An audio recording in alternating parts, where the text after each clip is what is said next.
Hello everyone, supreme divine পাওয়ার চ্যানেলের পক্ষ থেকে সবাইকে স্বাগত জানাই। আজকে দারুণ একটি টপিক নিয়ে আলোচনা করব। এই টপিকটা ছোট বড় আমাদের সবারই কিন্তু প্রয়োজন। যে বাচ্চারা পড়াশোনা করছে এবং হায়ার এডুকেটেড যারা অনেক উঁচু র্যাঙ্কের এক্সাম দিচ্ছে এবং পড়াশোনায় মন তো আছে, কিন্তু পড়তে বসে তাদের সব কিছু অন্ধকার লাগছে। হতে পারে বাচ্চা, হতে পারে একটু বড়, যারা উঁচু র্যাঙ্কের এক্সাম দেবেন তাদের মাথার উপরে তো ভীষণ প্রেসার, ভীষণ চাপ, কিভাবে কমপ্লিট করবেন। কিন্তু বাচ্চাদেরও যারা 1 স্ট্যান্ডার্ড, 2 স্ট্যান্ডার্ড, 5 স্ট্যান্ডার্ড, 8 স্ট্যান্ডার্ড, মাধ্যমিক, উচ্চ মাধ্যমিক, এদের মাথাতেও কিন্তু ভীষণ প্রেসার থাকে। আমরা পেরেন্টসরা ওদের বেশি করে আরও প্রেসার ক্রিয়েট করি এবং স্কুল থেকেও থাকে ওদের মধ্যে ভীষণ প্রেসার। স্টুডেন্টদের অবস্থা হয়ে যায় শোচনীয়। প্রত্যেক স্টুডেন্টই ভাবে যে আমাদের আরও ভালো রেজাল্ট করতে হবে, অনেক বেটার রেজাল্ট করতে হবে। কিন্তু যখন পড়তে বসার টাইম আসে তখন প্রতিটা স্টুডেন্ট প্রথমেই ঘাবড়ে যায় তার সাবজেক্টগুলো দেখে। পড়তে বসে ঘুম চলে আসে, মন অন্যমনস্ক হয়ে যায়।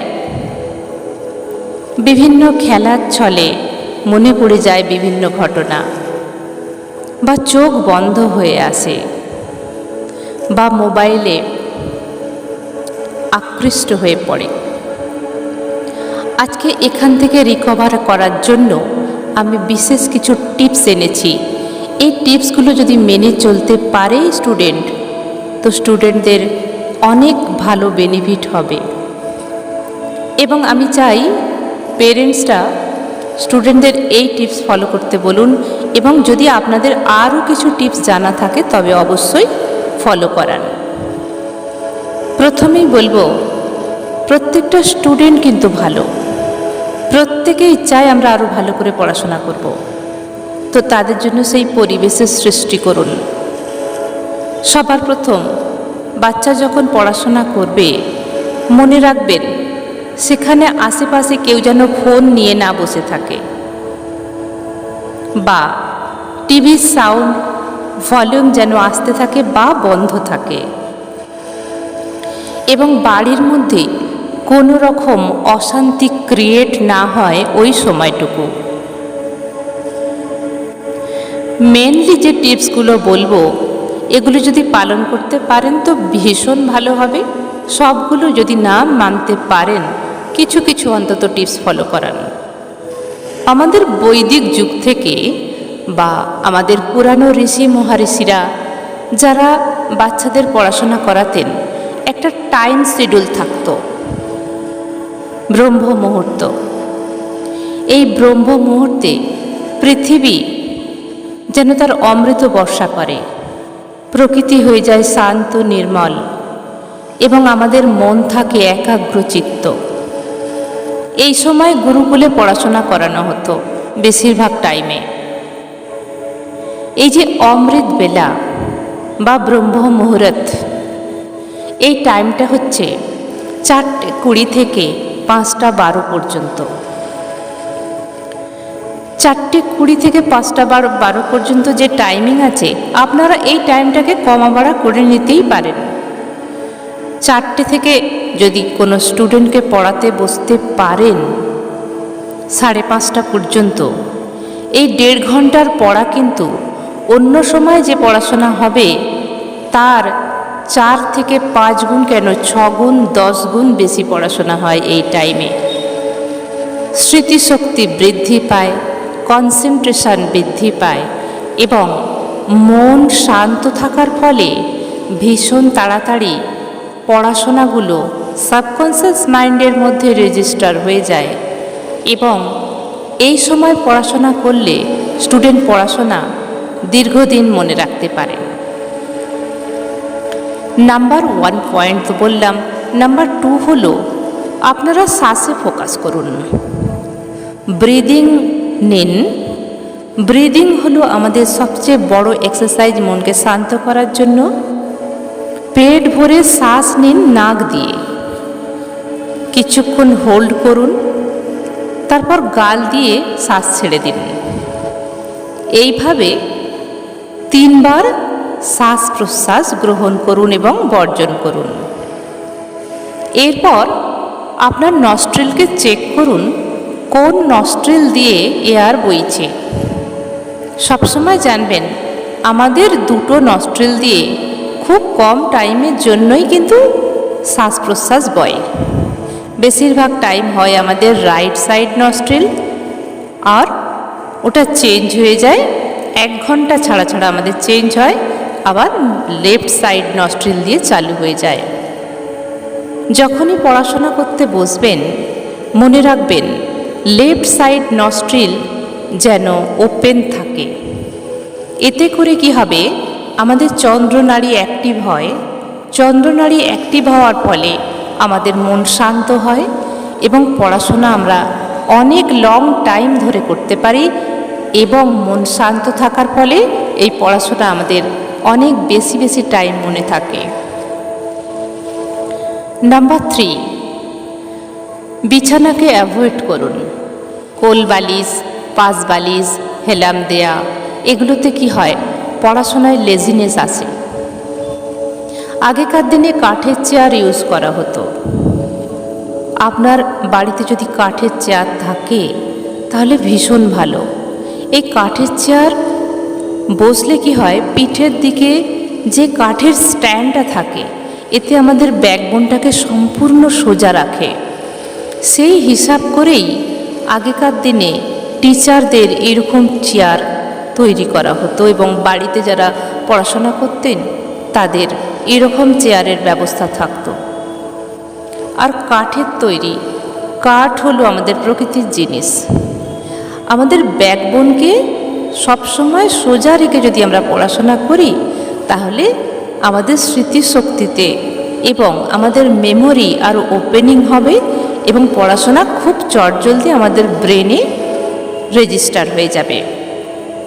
আপনার বাড়িতে যদি কাঠের চেয়ার টেবিল না থাকে তাহলে ফ্লোরের মধ্যে কিছু ম্যাট বা কোনো বেডশিট এরকম কিছু বিছিয়ে আপনার বাচ্চাকে পড়তে বসান। মনে রাখবেন বেডকে কিন্তু, সোফাকে কিন্তু অ্যাভয়েড করতেই হবে। এতে করে লেজিনেস আসবে, ব্যাকবোন ব্রেন কার্ভ আকারে হয়ে যাবে, পড়াশোনা কিছুই মনে থাকবে না, আমাদের বাচ্চাদের ঘুম চলে আসবে। এরপরে যেটা করতে হবে, আপনার বাচ্চা যে ক্লাসেই পড়ুক না কেন, আপনার বাড়ির লোক যে ক্লাসেই পড়ুক না কেন, বাড়ির ছেলেমেয়েরা, সেই বাড়ির ছেলে মেয়েদের যে গোল সেটিং আছে সেই গোল সেটটাকে অবশ্যই বানিয়ে নিতে হবে। যেরকম কেউ চায় আমি বড় হয়ে ডক্টর হব, এবং কেউ চায় আমি বড় হয়ে ইঞ্জিনিয়ার হব, বা কেউ চায় আমি স্কুল টিচার হব, কেউ চায় আমি বড় বিজনেসম্যান হব। তো সেরকম ধরনের একটা ছবি, ধরুন আপনার বাচ্চা বড় হয়ে ডক্টর হতে চায়, তো সেই রকম একটা বাচ্চার ছবি কম্পিউটার থেকে আপনাকে বানিয়ে নিতে হবে ডক্টরের আকারে, বড় হয়ে সে ডক্টর হবে। এটাই তার গোল এবং এটাই তাকে মোটিভেট করবে। সেই রকম ফটো তার পড়ার টেবিলে সাজিয়ে রাখতে হবে বা তার ঘরের দেয়ালে রাখতে হবে। এটাই হলো তার গোল, যেটা দেখে তাকে মোটিভেট করবে যে আমাকে এগিয়ে যেতে হবে।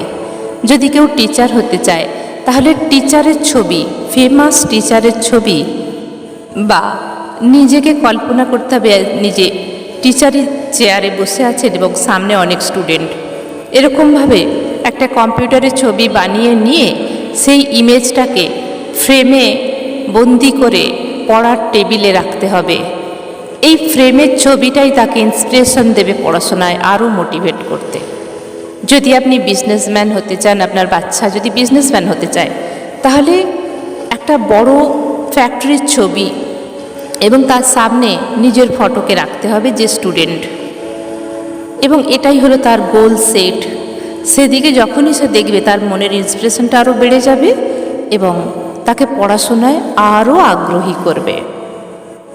এবং মনে রাখবেন, এখনকার যুগে কিন্তু ফোনেই বেশি পড়াশোনা হয়, কিন্তু যতটুকু ঠিক দরকার ততটুকুই যেন ফোন ইউজ করে, বাকি সময় ফোনকে সরিয়ে রাখতে বলুন বাচ্চাকে।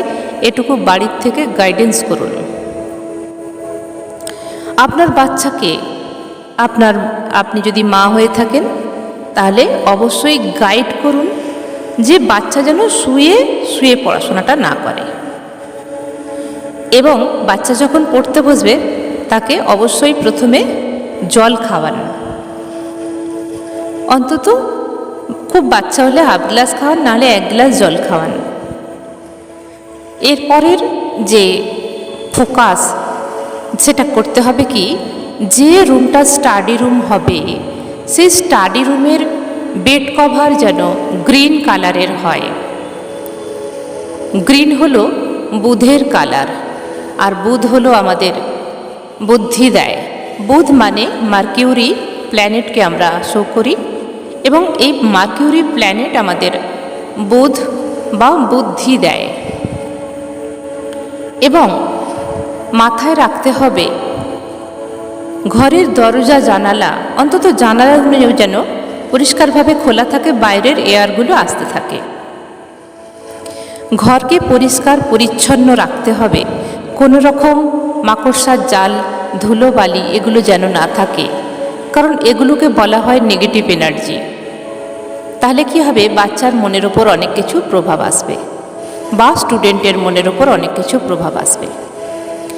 এবং পড়াশোনা যখন করতে বসবে তখন মাথায় রাখতে হবে কিছু জিনিস। যখন বাচ্চা পড়ছে জোরে জোরে পড়তে বলুন। এই জোরে জোরে পড়ার মানেই হয়ে গেল নিজের আওয়াজকে নিজে কান দিয়ে শুনছে, এবং সম্ভব হলে সেটাকে ভিজুয়ালাইজ করতে বলুন যেই পড়াশোনাটা করছে। যদি ভিজুয়ালাইজ করা সবসময় সম্ভব না হয় তাহলে অন্তত হাত নেড়ে টেকনিক্যাল সাহায্যে পড়াশোনা করতে বলুন। হাত নেড়ে বডি ল্যাঙ্গুয়েজ যদি হাত নেড়ে নেড়ে পড়ে তাহলে কিন্তু পড়া খুব তাড়াতাড়ি সুন্দরভাবে মুখস্থ হয়। এক্সাম্পল অফ, আমরা যদি একটা মুভি দেখতে যাই 3 ঘন্টা, 2.5 ঘন্টা বা 3.5 ঘন্টার মুভি, সেটা আমরা ভিজুয়ালাইজ আকারে দেখি বলে এবং সাউন্ড আকারে শুনি বলে পুরো সিনেমাটা বা পুরো মুভিটাই আমাদের মনে থাকে, কিন্তু পড়াশোনার বেলায় কেন থাকে না? কারণ আমরা ভিজুয়ালাইজ করতে পারি না, শুধু পড়ার লাইনগুলোকে দেখি আর চোখ দিয়ে জল বেরোয়, হাই ওঠে, ঘুম চলে আসে।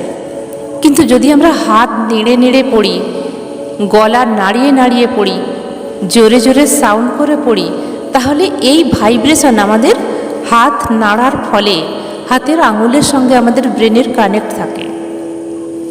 তাহলে এখান দিয়ে আমাদের ব্রেন এবং বডি ল্যাঙ্গুয়েজ হওয়ার ফলে, বডি নাড়ানড়ি বা মুভিং হওয়ার ফলে আমাদের গোটা বডি কিন্তু জাগৃত থাকছে, এবং বডি ব্রেনকে বলছে এখন পড়াশোনা করছি, কোনো একটা কাজে ফোকাস আছে।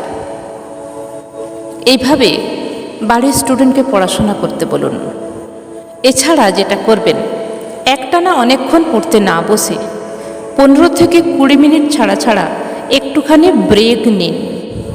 15-20 মিনিট থেকে 25 মিনিট পড়া হয়ে গেল, সেই বইকে একটু বন্ধ করে রাখুন এবং একটু মুভ করুন, একটু পায়চারি করুন, একটু হাঁটাচলা করুন, একটু জল খান, একটু স্ট্রেচিং করুন। এতে করে আপনার পড়াশোনার মধ্যে কোনো রকম বোরিং ভাব আসবেন না। শ্বাস প্রশ্বাসে খেয়াল দিন, জোরে শ্বাস নিন, জোরে ছাড়ুন।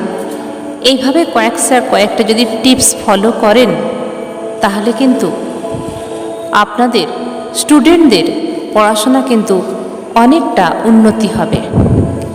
এবং কিছু অ্যাফার্মেশন আমি এখানে বলে দিচ্ছি, যেই অ্যাফার্মেশনগুলো আপনারা নিজেরা বানিয়ে নিতে পারবেন আপনাদের সাবজেক্ট ওয়াইজ। আপনি কি হতে চাইছেন, ধরুন আপনি টিচার হতে চাইছেন বা ডক্টর হতে চাইছেন, তো এইভাবে অ্যাফার্মেশন দিন, আমি বড় হয়ে একজন বড় ডাক্তার হয়ে গেছি, বা আমার রেজাল্ট ফার্স্ট ক্লাস হয়েছে বা নাম্বার আমি খুব সুন্দর পেয়েছি, ফার্স্ট ক্লাস পেয়েছি, এইভাবে অ্যাফার্মেশন দিতে থাকুন। ভিজুয়ালাইজেশন করতে বলুন আপনার স্টুডেন্টকে, আপনার বাড়িতে যে পড়াশোনা করছে, রেজাল্ট বেরিয়েছে স্কুল বা কলেজ থেকে, সেই স্ট্যান্ডার্ড পেয়েছে যেটা আপনার চাই, আপনার স্টুডেন্টের চাই, ফার্স্ট ডিগ্রি বা হায়ার লেভেলের নাম্বার, যেটা আপনি পড়াশোনা করছেন, যে সাবজেক্ট আপনার, সেই ওয়াইজ রেজাল্টকে ভিজুয়ালাইজেশন করুন। অন্তত কমপক্ষে 21 ডেজ তো করতেই হবে। যদি হাতে না টাইম আপনার থাকে, তাহলে যতগুলো দিন আছে সেইভাবে আপনারা ভিজুয়ালাইজ করুন। কখন করবেন? প্রত্যেক দিন ঘুম থেকে উঠে বিছানার মধ্যে বসে, বিছানা থেকে না নেমেই এটা করবেন। আর ঘুমোতে যাওয়ার আগে ঠিক যখন ঘুম চলে আসবে, চোখ বন্ধ করে ওই ভিজুয়ালাইজটা করুন। ওই মুভির মতো দেখতে থাকুন। আপনি কলেজে গেছেন বা স্কুলে গেছেন, সেখান থেকে রেজাল্ট বার হয়েছে এবং রেজাল্টের মার্কস আপনি লক্ষ্য করুন, যেই মার্কস আপনি চেয়েছিলেন, এবং ভীষণ আনন্দিত হয়েছেন এবং টিচাররা আপনাকে খুব ভালোবাসছে, বাড়ির লোকেরাও আপনার উপর খুব খুশি হয়েছে। ঠিক এইভাবে ভিজুয়ালাইজ করতে বলুন আপনার স্টুডেন্টকে, বাড়ির স্টুডেন্টকে। খাওয়া দাওয়ার বিষয়ে অবশ্যই নজর রাখতে হবে। রিচ জাতীয় খাবার এবং স্ট্রিট ফুড অবশ্যই অ্যাভয়েড করতে হবে। প্রকৃতির সঙ্গে নিজেকে কানেক্ট রাখুন। আপনার স্টুডেন্টকে বলুন, আপনার বাড়ির বাচ্চাকে বলুন, অন্তত একটু সময় যেন প্রকৃতির সঙ্গে, নেচারের সঙ্গে থাকে, খোলা আকাশের নিচে থাকে। কিছু এক্সারসাইজ করতে বলুন খেলাধুলার ছলে বাড়িতে। এতে করে কিন্তু অনেক বেটার রেজাল্ট আসবে। আজকের মতো ভিডিও এখানেই শেষ করলাম। সবাই খুব ভালো থাকবেন, আনন্দে থাকবেন। ধন্যবাদ।